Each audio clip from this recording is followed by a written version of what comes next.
Meaning of haiku. Haiku. Haiku. Haiku.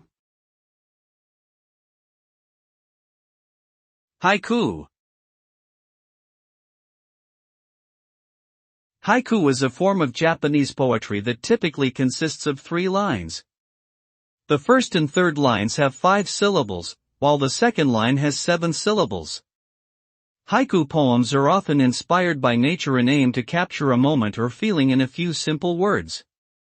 They are known for their brevity and use of imagery to convey emotion or create a vivid scene. Haiku has gained popularity around the world and is often used as a creative writing exercise or as a way to express personal thoughts and feelings.